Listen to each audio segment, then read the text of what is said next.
morning, good afternoon, and good evening to everyone present over here. Hope you all are doing well and staying safe. Greetings from the team Petroleum Engineers Association. I am Niharika from Team PEA. Welcome to this free introductory session Python Programming 101 by Sir Mohammad Abdul Kavi, data scientist with 10 years plus experience in alumni of IIT Bombay.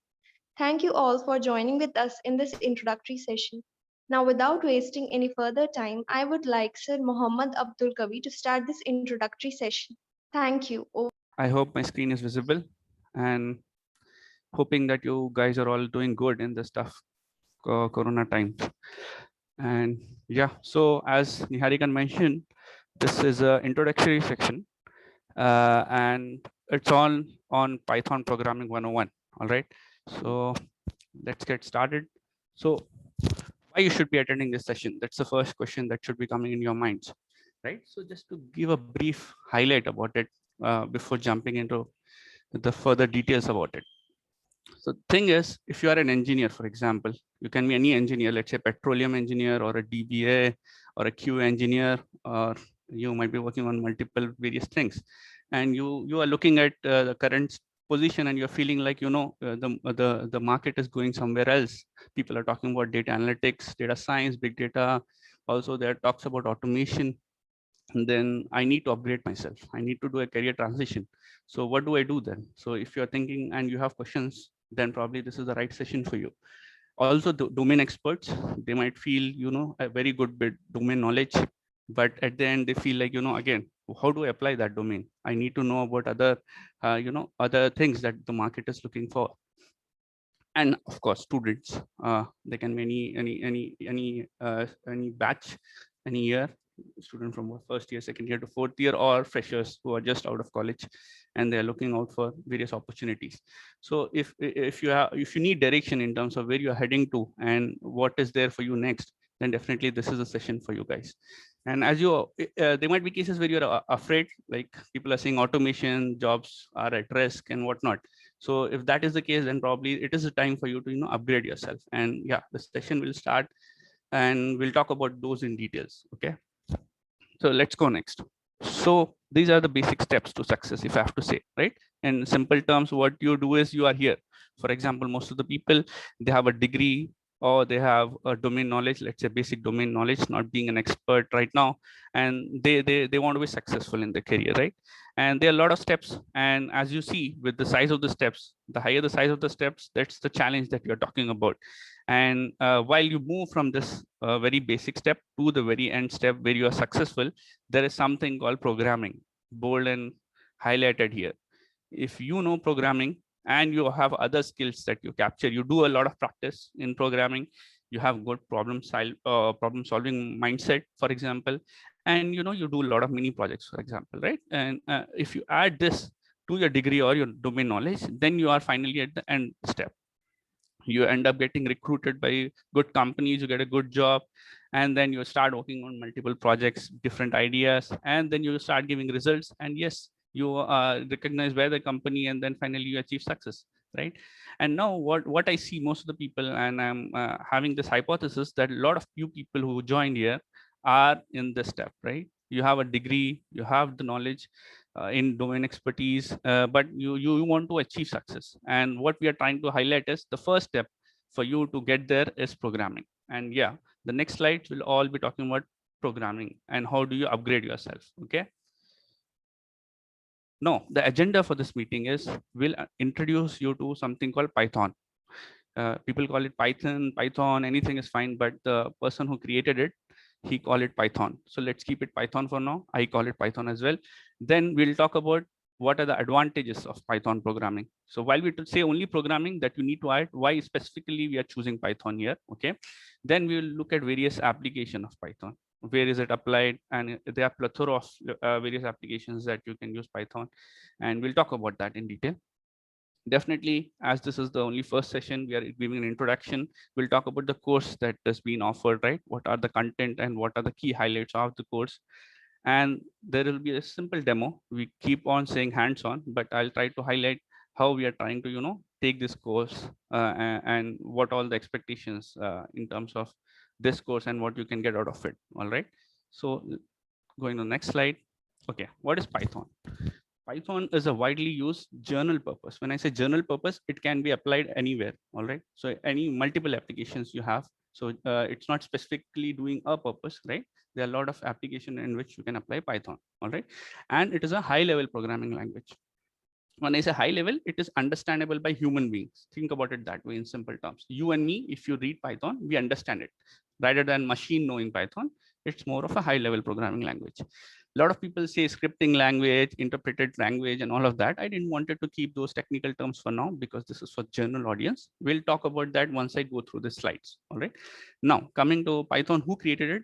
Guido van Rossum. All right. It was way back in 1991 when Guido thought of creating Python programming. So it's an old language, you can say. Now, what was the reason Python was developed is it was designed with a code readability emphasis. So when you say a lot of programming language, while they might be highlighted in the industry, but they are not really readable. So you and me, people like you and me who don't really understand Python programming, it's for you because it is much more readable. All right. In terms of syntax, we always say programming. I hate programming. I was also among those people who used to hate programming, and I don't want to specifically name some languages, but look like it was all over the place. But the syntax of Python programming is, very simple to understand, and also it takes very few lines of code to write. Okay, so while in the demo session, I'll just show you all of those details, but let's go next. All right, why again Python? It's trending. You see everywhere, everybody is talking about Python. Companies, students, everybody, right? And when you talk about data science, data analytics, again, Python is being used. So this is the trend that I've captured it online. And if you go to GitHub or Google Trends and look out for different programming languages, out of 100 people, 30 people are working on Python. And if you see the yearly trend of this language, it has been growing. Like if you talk about a few years back, we have no idea what was Python.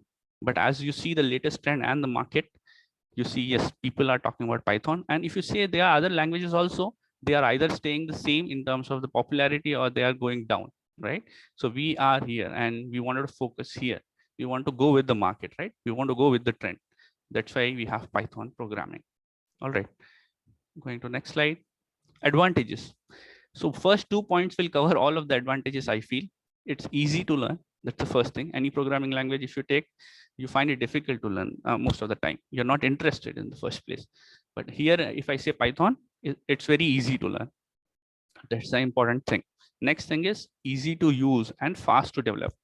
I think that's all that's capture most of the advantages of Python, I feel, because once a programming language is easy to learn and then you can easily use it and develop it, then all you need is that only, right? At the end. Now, coming to other advantages, we do have something called open source, right? This is free, you can say. You can use it for free. And there are a lot of community people who are working on it, multiple directions in which you can see Python evolving, all right? Now you have something called Python as it is. If you take, it's not really impressive, if I may have to say. But they have third-party modules. If I have to pick like NumPy, Pandas, these are data science related, packages. They kept on adding multiple modules, which made it very effective to use Python. All right, and now obviously very user friendly. When I jump and when we start learning about the course, you'll see that, okay, data structures, and I used to hate data structures, if I have to tell about myself during my engineering. But now what will Python do is it is much more user friendly. You'll enjoy doing Python programming now because you understand the data structures well. All right, and great for prototype. Okay, why? Because it has very less code to write. So all you need to do is small piece of code and it should help you get a good prototype. Finally, a dynamically typed language. So it might look a technical term. Don't worry about it. I'll show it in the demo. When you say dynamically typed language, what does that mean? Okay. So whenever you assign a variable, for example, x equal to something, you don't have to say, is it integer or double or string or whatever. It'll dynamically know the type of the variable that you're creating. But as I said, I'll show that in the demo. All right. So going to the next thing. All right, we talked about Python programming, the trend, advantages. What about applications? You pick any application, you will find Python programming there. All right. So let's say web development. What do you mean by web development is, let's say you want to create a web page. All right. For example, google.com. And you can use Python programming for writing that server-side scripts. And if I have to just give an example, where is Python useful? And you might be thinking and scratching your head. You have youtube.com. Everybody go and visit youtube.com, right? So it is all mostly written in Python. Okay. Again, who created YouTube is Google, right? So we are talking about a very big company, Google, working on Python to create web pages, right? Everything related to YouTube, your videos, everything, your recommendations that you see on the YouTube is written through Python. All right. See, this is not only an effective language, but used by big companies.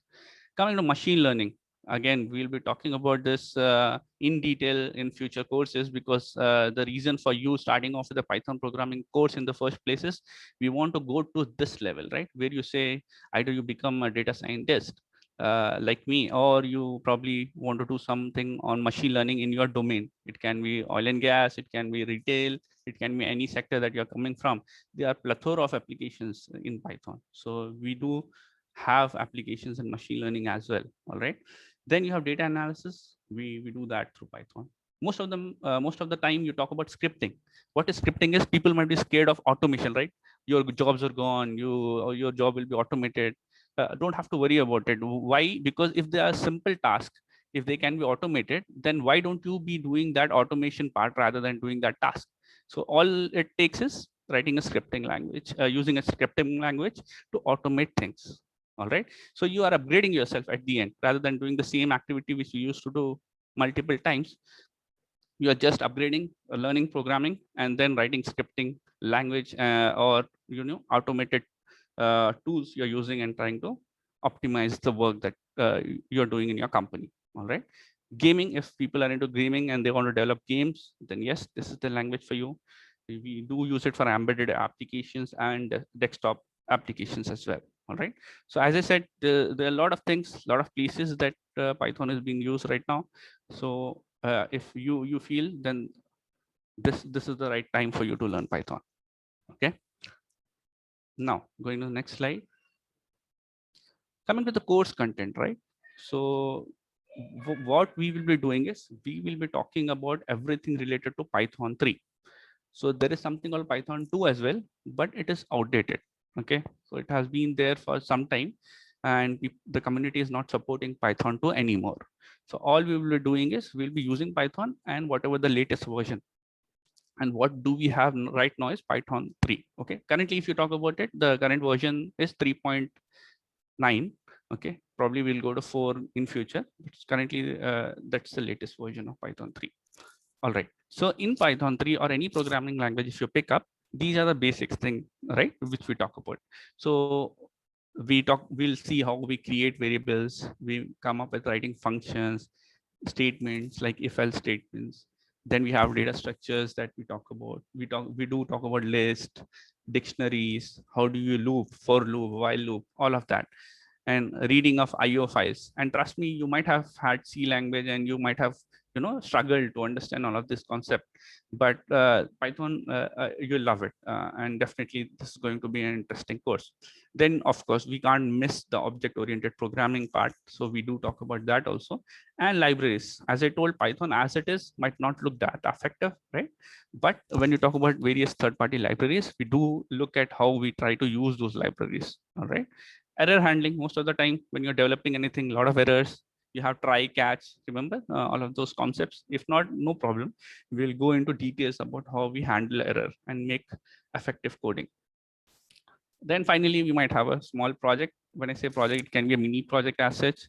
It can be of your own interest that you want to do, or probably we'll give you a project and probably we will evaluate you on that. All right.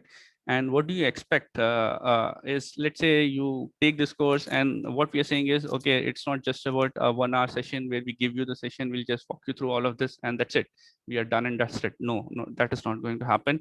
We expect you to dedicate at least 2 hours daily. It depends. Again, some people might, don't have so much of time. and they can obviously spend less time today or probably increase it tomorrow and so on. But this is the expectation actually on an average 2 hours every day. How do we differ is here comes the main part. We are not saying that we just give you all of these concepts and that's it, we are done. No, we will be doing a hands-on. If we have the course, it's all about giving sessions on all of these concepts, and then we'll ask you to code. We'll be tracking you have to submit us assignments, we'll be taking tests if required, will evaluate you in between. So this is not something that is already available online and you can go and do it. No, we will be trying to be as close to you as possible and pushing you. We understand that you have the interest, but it's all about some push. Most of the people might be waiting for that push, and we are ready to give that push. And it's not just about hands-on. Since I being working on this for quite some time now, I have the all the your tricks, you can say, Python tricks. I'll show a small trick in the demo also, how we can use the tricks of Python programming when you are going and working in the industry. So those tricks is what also will be shared in this session. All right. And yes, and we expect you to be dedicated.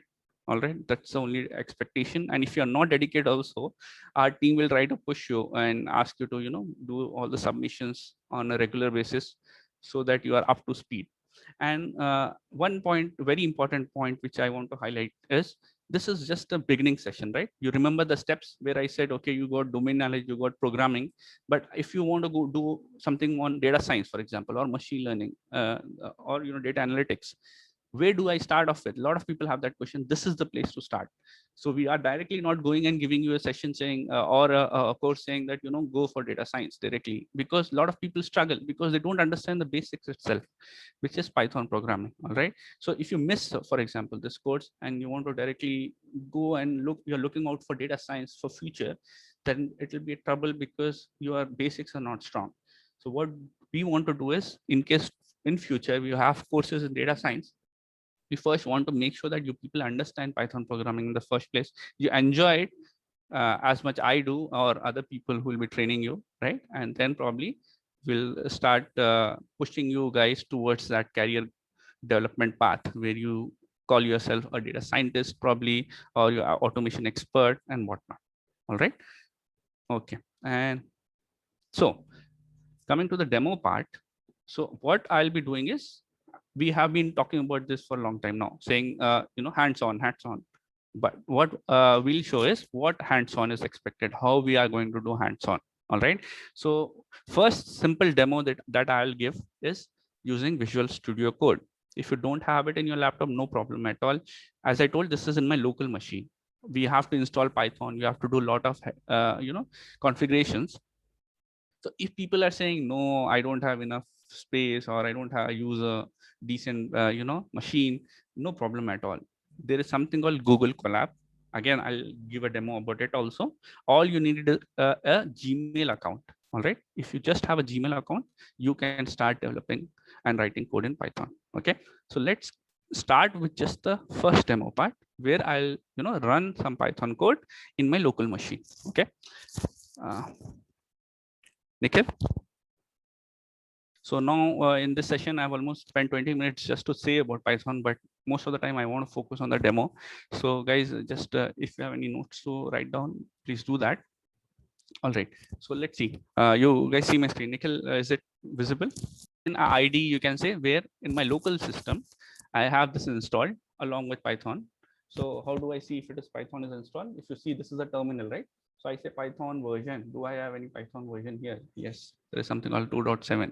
All right. Some Python version is already installed in the system.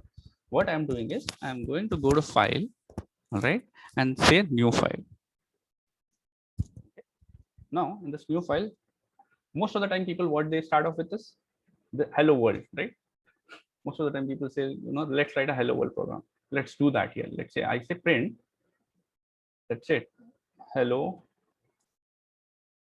world. Okay. So this is what Python say. Don't have to write anything at all. Just say print whatever you want to print in double quotes and say hello world. Now the thing is, you have to save this first. Okay. So what do I do is I go to save. And where do I save it? Just say some file. So I say hello world. You just pull this down because dot Python file. When I say what is the extension is py, all right, and then I save it. Okay, what happened is as soon as I use an IDE, it has some color coding that is done. Okay, there is a hello world program and then it's printing it. Right, this is a hello world. So how do I run it? So let me just, there is a run button, see on the top. So it's a run Python file in terminal. So after running it, you see that hello world is getting printed here. All right, now what I was saying you is much more readable. If anybody who is just not knowing Python or also they say, hey, this is a line, what do you think it will do? It's doing something called printing some hello world. That's it. So that's how simple it is, Python programming. All right. So while as I mentioned, this is an IDE. So let me just show you one more thing. All right. So locally, while we ran Python, this is a terminal. All right. Of course, I'm using a Mac, but you might have your own terminal in Windows, whatnot. Command, if you just type command and hit enter, you'll get this, right? So this is my working directory, my name and whatnot. Now what I say is, I just want to work with Python, for example. Okay, just I'll see Python. Okay, here it is 3.8 because when I was using Visual Studio Code, I was referring to 2.7, but for my terminal, I have pointed it to 3.8. Okay, cool. So what do I do? So Python is called interpreted language. So I just wanted to show you what do you mean by that? This is not compiling anything on the fly like C or C++. So let me just type Python here. If I just type Python and hit enter, it will open this shell for me. Okay, this is called a Python shell. All right, and let's say the same thing. Remember when I say print hello world in the Python file, I can do that here as well. I can interact directly with the programming language. So let's say I say print hello world. That's it. Okay. If you see no semicolon, nothing. I just typed it and see right away you get the output. Did you compile this? No. What do you see? What do I mean by compiling? You have a file, remember .c file. You used to build the file, generate a machine level code, then run that code and whatnot. Here, when I say interpreted language, simple thing is there is somebody sitting, let's say XYZ person sitting here somewhere. Okay, he or she will take your code command and convert this command into a format which will machine will understand. All right, and give you the output back. You don't have to compile it at all. See, it's so such a cool thing, right? I just write anything here. Let's say x equal to 1, y equal to 2. I say x plus y 3. That's it. It's here. You can just keep playing with this. And yeah, that's what I wanted to highlight about what is interpreted language, right? So this is the advantage of Python. You can have your commands, just type in here. Interactively, you can run and execute them right away on the screen. So let me just exit this for a moment. Clear this off. All right. So now, when you are here, I have shown you in my local machine, I was able to do all of this, right? Simple thing. Now I am saying that, okay, you don't have to set up all of this. This will take some time and you might not have enough memory or whatnot. So let's do one more thing. I'll say is let's use a browser. You might be having a browser, right? Any browser. For example, I am preferring Google Chrome. You guys can use anything. All right. So let's try the same thing on the browser. So everybody, when you have a browser, just type in here Google Colab on the browser, right? Let me hit enter. So you see this, welcome to Collaboratory. This is provided by Google. So Colab, if you see here, I'll just read out this first line before I jump into what it is. This are having notebooks. So don't be afraid of the term. Think about it as notebooks that you have when you're writing or going to school, right? You have some notebooks that you write your subjects or details on whatnot. You capture it there. So think about it that way. You have Colab notebooks, which will allow you to execute your code. Okay, any code, Python code, any code. That this is provided by Google. So let's just go and click this link in the browser itself. What it will do is it will open this tab. So it will give you a lot of examples. You have recent, if you see recent, there are a lot of things that I have worked on. So it shows you everything there. It says Google Drive. You might have Google Drive also, correct? When you create a Google account, you can always pull details or notebooks from there as well. So if you see here, you can always pull from Google Drive. You can also pull it from GitHub and whatnot. So we'll go in detail when we are talking about the codes later. But now let's say I want to go to recent only and create a new notebook. As I said, notebook is just a way of representing all of this. Now, when I click on new notebook, what Google is doing is they'll open up a page for you. See, a page is open. On the top left corner, you see something called some name untitled with an extension. If you see here, IPython notebook. So I is just a terminology. Forget about I. Py is a Python file. NB is notebook. So this is a Python notebook is what it is saying. Now we can always say, okay, I just want to say this is a simple intro. Okay, Python. I just name it accordingly. Now, once I named it, this will get saved inside your Google Drive. See this symbol? This is a Google Drive. So if I just hover it, notebook stored in Google Drive. So you don't have to worry about where is it getting saved also. All right. Now coming to the code, if you see there are two things here, code and text. So if I can always click on code and it will start adding me different cells on the screen. All right. You can always add text also. I'll show you what text does. But on the right, this is very important, connect. All right. You have to connect and get yourself some resources for you to run Python. So that is necessary. So if you go to connect, you have to hit connect. So it is saying allocating, connecting. All right. Because what you're saying, Google is, I have opened a notebook. I want to, work with Python. I need some memory, some RAM, some disk for me to work on this. So if you see that connect, and when you hit that, you are assigned some RAM and some disk space, right? If you see this, if I just click on this, of course, there are some details that turn up.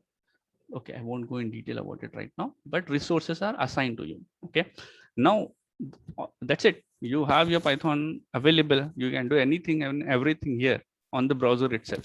So let me just start going and showing you what I did with my local machine. I said print hello world, correct? See how I'm doing it wrong. This is a cell in which I wrote this print hello world code.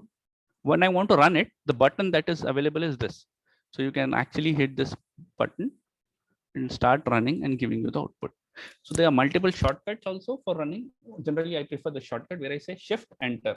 So if I hit shift enter without running this button, it's easy for me. So it executes the code and you have the output available here. Now you see this.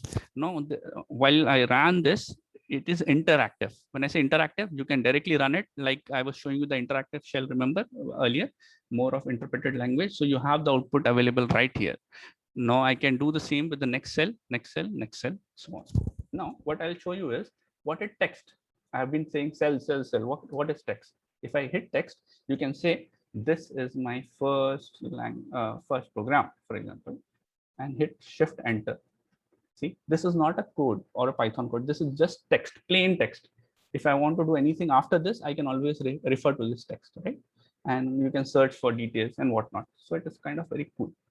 Now, that being said, let me just show you how do I write or assign a variable. Remember, I was saying I'll show you how to assign or create a variable x equal to 1. Simple, right? I'm assigning a value of 1 to x. Then I say shift enter, it executed it. I say print x. Okay, 1. Yes, this I wanted. Now the thing is, I was saying it dynamically, it uses the type of x, right? So though I didn't say what should be x, did I say int? No, I didn't say float, I didn't say string, nothing. I said just x equal to 1. That's it. That's how you assign variables a value.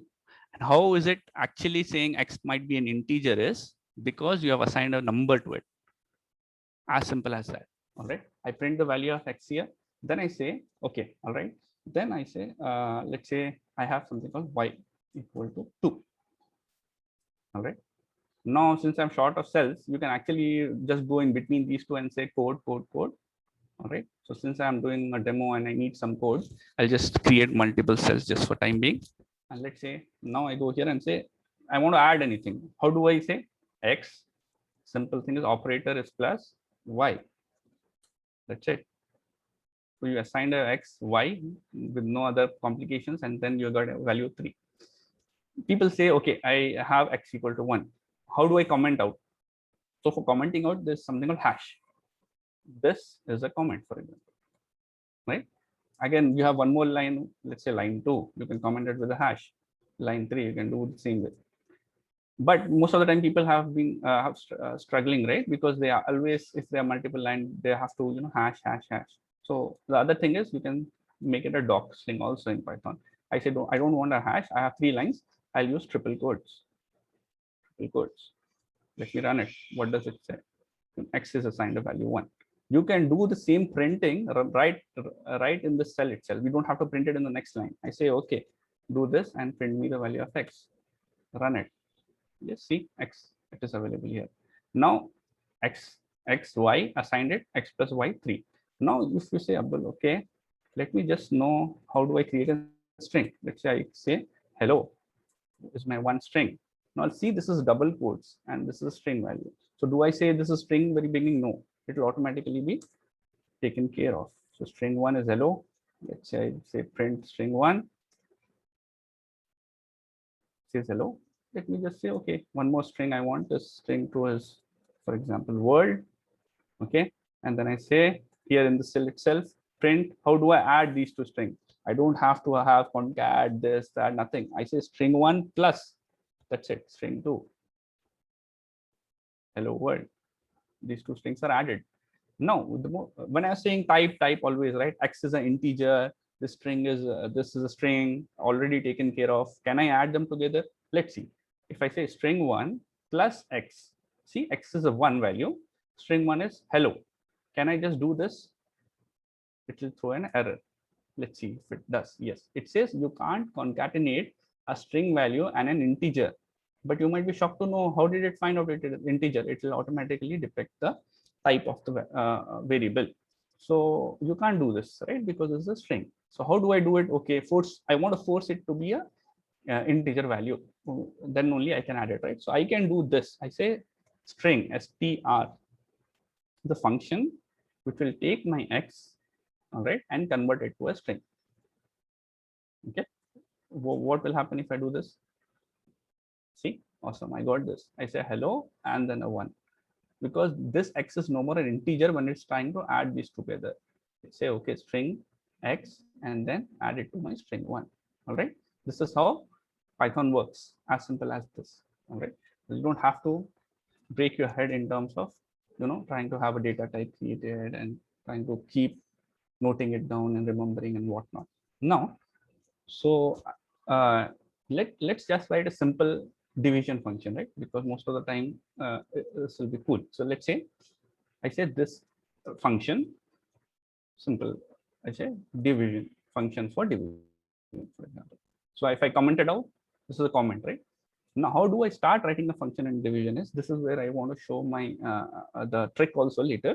So let's say, how do I start in Python is, there is no data type written also again. There is something called def. And the cool part about Colab, you see, once I type D, it show, okay, all is this available with D. Then I say ef, definition. Then I give a space and I say division. Let's say this is the name of my function.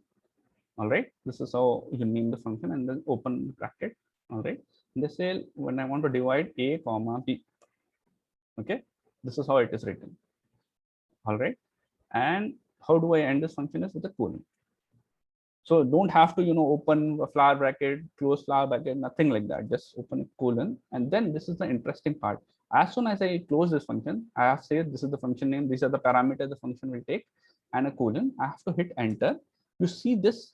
This is very important. You see extra spaces that are getting added. No, this is how Python will try to understand if I have to execute the next line or not. So if you see this IDE or Colab or any IDE that you use, as soon as you hit enter, it will automatically add this 4 space. If you don't add 4 spaces, it will throw an error. I'll talk about that again. more in detail in the course, but think about it this way, like you need 4 spaces. Either you can actually create the 4 spaces by manually writing 1 2 3 4, or you make use of this, just go to the end of the line and hit enter. Now I say c equal to a by b, for example, and there is no semicolon, nothing, just c equal to a by b, and I say return, what do you want to return is c.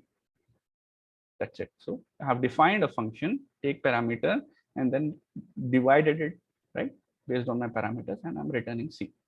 All right, then shift enter as always, running smoothly. Let's say I take x value equal to 1, then I say y value equal to 2. In the same cell, I say division. See, if when I am starting typing division, it showed up here. I can directly click here and then it completes the division for me. And I say, open the bracket, pass the value x comma y to this function. All right. And then I say shift and enter 0.5. Makes sense, right? 1 by 2 is 0.5. All right. So what all we learned so far is we have a variable. How do I assign a value to a variable, integer or a string? So I'll just come from top. So before I show you the trick which I was mentioning, I'll say, okay, this is a comment, how to write comments in Python. How do I print things? How do I add, for example? How do I have 2 strings? And how can I add the strings? This is like concatenation, but just using plus. X plus y is 3, string 1 plus string 2 is automatically adding the strings, right? And then finally, I can use string 1, which is a string with the integer, but I have to, explicitly change the value of integer to a string. That's what I did. And then I created a function which will divide. If once you have a division in place, this function, let's say this function, I gave it to somebody. Now this is where the trick comes, right? So I was working on this function. I have one more friend of mine or a colleague of mine who is using this function. So he or she, what they did is they use x equal to 1, but they said y equal to 0, for example, and they are using my function. Right, this most of the time it happens, right? You write your function and share it with others to use. And let's say when I say division of x by y, and when I run this cell, what happens? Error. What it says, you know what, division by 0, blah blah blah. And you are like, man, this guy don't know how to code. His function is not working at all. There is an error and he is not handling the error. He asked me to pass 2 parameters, I'm passing it like this, but it is failing. So then they might reach out to you. We don't understand what is happening. Can you look into it and whatnot? So what the trick is, which will be useful, is what we have to say is, I write this function, but I want to make sure before anything executed, okay, a by b, whenever I need, I know that it will fail if at all b is 0, correct? So I say this is where the part is. See, if you see here, I'm just not typing it. Okay, I'll just show you one more thing before I just jump into the part. If I do this, what I say is I don't give a tab. Generally you have a tab in your system, right? If you hit tab, it will go front, like 4 spaces. If you don't hit tab, and let's say I do c equal to a by b and run it, it will fail. It says expected an indentation. This is what is indentation in Python programming. It needs the space. It says you need me to give the tab. I'm not asking you this flower brackets which you used to give in other programming language. I need you to give a tab or the spacing of 4 spaces, and then I understand what you're trying to type, right? Now this will be some struggle in the very beginning, but once you guys used to it, it will be much more easier. Now the part about the trick, right? I said I have a function, but I don't want to execute these lines unless and until my b is not equal to 0.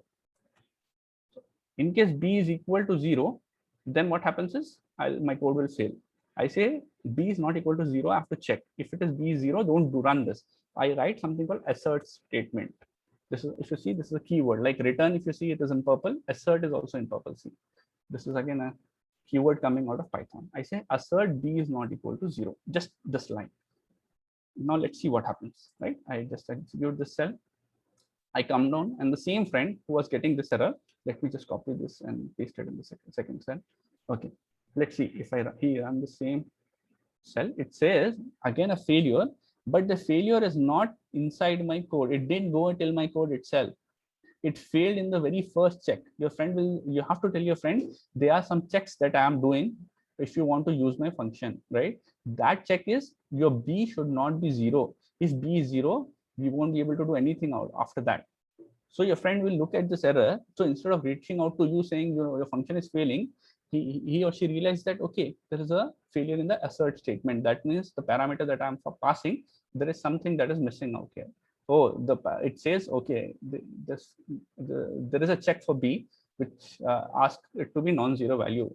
Hey, my B, which is a 0, I'm failing here. Let me just go and recheck my code, and then I make it 1. Now you run it. See, it ran successfully. So unnecessary errors which are causing issues, saying C equal to A by B as a problem, and the person reaching out to you with the assert statement, as simple as we saying that, you know, before running anything for me, you have to make this checks. These are the checks for me. If you don't satisfy any of the checks, I won't be running anything later. All right.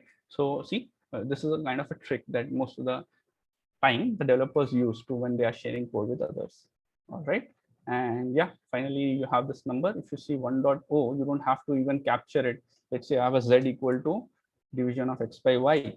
I just say hit enter, the value get assigned to z. I say print z 1.0. Okay. And of course you can say, why is it double? It should be only 1 and whatnot, because a division always it will give you a double value. That's what is handled by Python again. So it says 1.0. 1 by 1 is 1.0. All right. And yes, so I think we covered most of the things. So comments we covered. So for example, as I was saying, you can always add a text here. You say a text and say, you know, this is my first function, for example. Okay. See, this comes here, first function, or you can always have a comment and whatnot. Yes, so this is what the demo part is. I think we spent 20 minutes on the demo. So this is what I wanted to, it's kind of a setup. You start writing code, we'll have assignments, and you have to code and get the numbers out. So Nikhil, are you there?